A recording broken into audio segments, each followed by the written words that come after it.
അള്ളാന്റെ റസൂൽ റെക്കമെൻഡ്, നമുക്ക് അങ്ങനെ ഒരു ഇടയാളൊന്നും വേണ്ട, റസൂലുള്ളാന്റെ റെക്കമെൻഡ് ഒന്നും വേണ്ട എന്നൊരാൾ പറഞ്ഞാൽ അദ്ദേഹം ഖുർആനിന്റെ വിരോധിയാണ്, അദ്ദേഹം ഇസ്ലാമിന്റെ വിരോധിയാണ്, ഇസ്ലാമിന്റെ ആശയത്തിന് വിരുദ്ധാണ് പറയുന്നത്. പരിശുദ്ധ ഇസ്ലാം ഖുർആനല്ലേ ഇസ്ലാമിന്റെ ആശയം പഠിപ്പിച്ചത്. ആ ഖുർആനിൽ അല്ലാഹു തആല വ്യക്തമായി പറഞ്ഞ ഒരു കാര്യമല്ലേ അത്.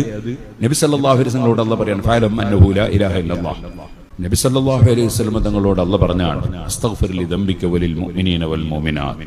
ഈമാനുള്ളവരുടെ ദോഷം പൊറുക്കാൻ നബിയെ തങ്ങൾ എന്നോട് റെക്കമെൻഡ് ചെയ്യണം. അപ്പോൾ മുഅ്മിനീങ്ങൾക്ക് റെക്കമെൻഡ് ഉണ്ട്, മുശ്രിക്കീങ്ങൾക്ക് റെക്കമെൻഡ് ഇല്ല. അതേപോലെ മുനാഫിക്കുകൾക്ക് റെക്കമെൻഡ് കിട്ടൂല. അതാണ് പരിശുദ്ധ ഖുർആനിൽ സൂറത്തുൽ മുഅ്മിനൂൻ എന്ന് പറഞ്ഞൊരു സൂറത്തുണ്ട്. അതിൽ മുഅ്മിനീങ്ങളുടെ ലക്ഷണം മറ്റൊരു സൂറത്താണ് സൂറത്തുൽ മുനാഫിഖൂൻ. മുനാഫിഖീങ്ങളുടെ ലക്ഷണം പറയുമ്പോൾ അല്ലാഹു തആല പറയാണ് ഇദാ ഖീല ലഹും തആലൂ യസ്തഗ്ഫിർ ലക്കും റസൂലുള്ളാഹ്.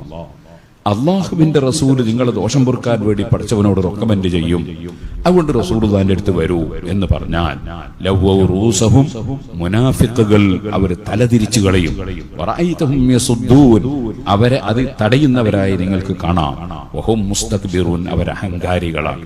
ഞങ്ങളെ പഠിച്ചവരോട് ഞങ്ങളങ്ങ് പറയൂല, പിന്നെ മുഹമ്മദ് നബിയോട് പറഞ്ഞതിനാ? മുഹമ്മദ് നബി ഇടപെടേണ്ട ആവശ്യം എന്താ? ഈ ഒരു ചിന്താഗതി അത് അഹങ്കാരികളെ ചിന്താഗതിയാണെന്നും അത് മുനാഫിഖിന്റെ സ്വഭാവമാണെന്നും ഖുർആൻ വെറുതെ പറഞ്ഞതല്ല. അബ്ദുല്ലാഹി ഇബ്നു ഉബയ്യ് എന്ന് പറഞ്ഞൊരു മുനാഫിഖിന്റെ നേതാവുണ്ടായിരുന്നു. അയാളാണ് ആയിഷ ബീബി റളിയല്ലാഹു അൻഹയെ സംബന്ധിച്ച് വ്യഭിചാരാരോപണം പറഞ്ഞു തുടങ്ങി പ്രശ്നം ഉണ്ടാക്കിയത്. ആ അബ്ദുല്ലാഹി ഇബ്നു ഉബയ്യ് ഇബ്നു സലൂൽ എന്ന് പറയുന്ന ആളോട് മഹാന്മാരായ സഹാബത്ത് പോയി പറഞ്ഞതാ, നിങ്ങൾ വേണ്ടാത്ത പലതും ചെയ്തില്ലേ, നിങ്ങൾ റസൂലുള്ളാഹി സ്വല്ലല്ലാഹു അലൈഹി വസല്ലം അടുത്ത് പോയിട്ട് തആലൂ വരീൻ യസ്തഗ്ഫിർ ലക്കും റസൂലുള്ളാഹ്, അല്ലാഹുവിന്റെ റസൂലിനോട് പറ, എന്നിട്ട് റസൂലുള്ളാഹ് നിങ്ങൾക്ക് വേണ്ടി റെക്കമെൻഡ് ചെയ്യട്ടെ ദോഷം പൊറുക്കാൻ വേണ്ടി എന്ന് പറഞ്ഞപ്പോ അദ്ദേഹം പറഞ്ഞ മറുപടിയാണ്, ഞങ്ങൾ പറഞ്ഞിട്ട് ഞാന് ലാ ഇലാഹ ഇല്ലല്ലാഹ് പറയാൻ ഞാൻ തയ്യാറായി, ഞാൻ പടച്ചോനെ മാത്രമേ ഇബാദത്തിന് അർഹനുള്ളൂ എന്നൊക്കെ ഞാൻ പറഞ്ഞ് നിസ്കരിക്കാൻ പറഞ്ഞു, നിസ്കരിക്കുകയും ചെയ്ത്, പിന്നെ ഞാൻ സക്കാത്ത് കൊടുക്കാൻ പറഞ്ഞു, അതിനും ഞാൻ റെഡിയായി, ഇനിയിപ്പോ ഞാൻ മുഹമ്മദിന് സുജൂദ് ചെയ്യാൻ അതിനെന്നെ കിട്ടൂല. മുഹമ്മദിന് സുജൂദ് ചെയ്യണമെന്ന് പറഞ്ഞിരുന്നോ സഹാബത്ത്? ഇല്ല. പറഞ്ഞ എന്താണ്?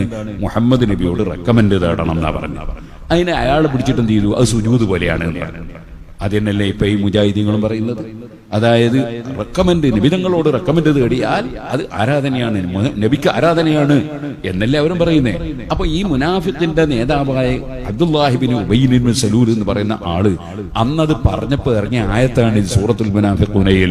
ഇദാ ഖീല ലഹും, അവരോട് പറയപ്പെട്ടാൽ, തആലൂ വരീൻ യസ്തഗ്ഫിർ ലക്കും റസൂലുള്ളാഹ്, അല്ലാഹുവിന്റെ റസൂൽ നിങ്ങൾക്ക് പൊറുക്കലിനെ ചോദിക്കും, നിങ്ങൾക്ക് ദോഷം പൊറുക്കാൻ വേണ്ടി റെക്കമെൻഡ് ചെയ്യും, അതിന് റസൂലുള്ളാഹിനോട് പറയാൻ വരൂ എന്ന് പറയുമ്പോൾ അവർ തലയങ്ങ് തിരിച്ചു കളയും, വറഅയ്തഹും യസുദ്ദൂന, അവർ തടയുന്നതായി നിങ്ങൾക്ക് കാണാം, വഹും മുസ്തക്ബിറൂൻ, അവർ അഹങ്കാരികളാണ് എന്ന് പറഞ്ഞിട്ട് അല്ലാഹു തആല പറയാണ് സവാഉൻ അലൈഹിം അസ്തഗ്ഫർത ലഹും അം ലം തസ്തഗ്ഫിർ ലഹും. ആ മുനാഫിഖീങ്ങൾക്ക് ഓ നബിയെ തങ്ങൾ റെക്കമെൻഡ് ചെയ്താലും ചെയ്തില്ലെങ്കിലും ലൻ യഗ്ഫിറല്ലാഹു ലഹും, അല്ലാഹു പുറത്തു കൊടുക്കൂല, മുഅ്മിനീങ്ങൾക്ക് മാത്രമേ പുറത്തു കൊടുക്കുകയുള്ളൂ. ഇന്നല്ലാഹ ലാ യഹ്ദിൽ ഖൗമൽ ഫാസിഖീൻ, തോന്നിവാസികളായ ജനങ്ങൾക്ക് ഹിദായത്തിന്റെ വഴി അല്ലാഹു കൊടുക്കൂല. അപ്പൊ മുനാഫിക്കുകളുടെ ലക്ഷണമാണ് നബി സല്ലല്ലാഹു അലൈഹി വസല്ലം തങ്ങളോട് റെക്കമെൻഡിന് ചോദിക്കാൻ വേണ്ടി പറയുമ്പോ അത് തയ്യാറാവില്ല. ഖുർആനിൽ അല്ലാഹു തആല നബി തങ്ങളോട് പറയാണ് വസ്തഗ്ഫിർ ലിദംബിക വലിൽ മുഅ്മിനീന വൽ മുഅ്മിനാത്ത്, ഈമാനുള്ളവരുടെ ദോഷം പൊറുക്കാൻ തങ്ങൾ എന്നോട് റെക്കമെൻഡ് ചെയ്യണം.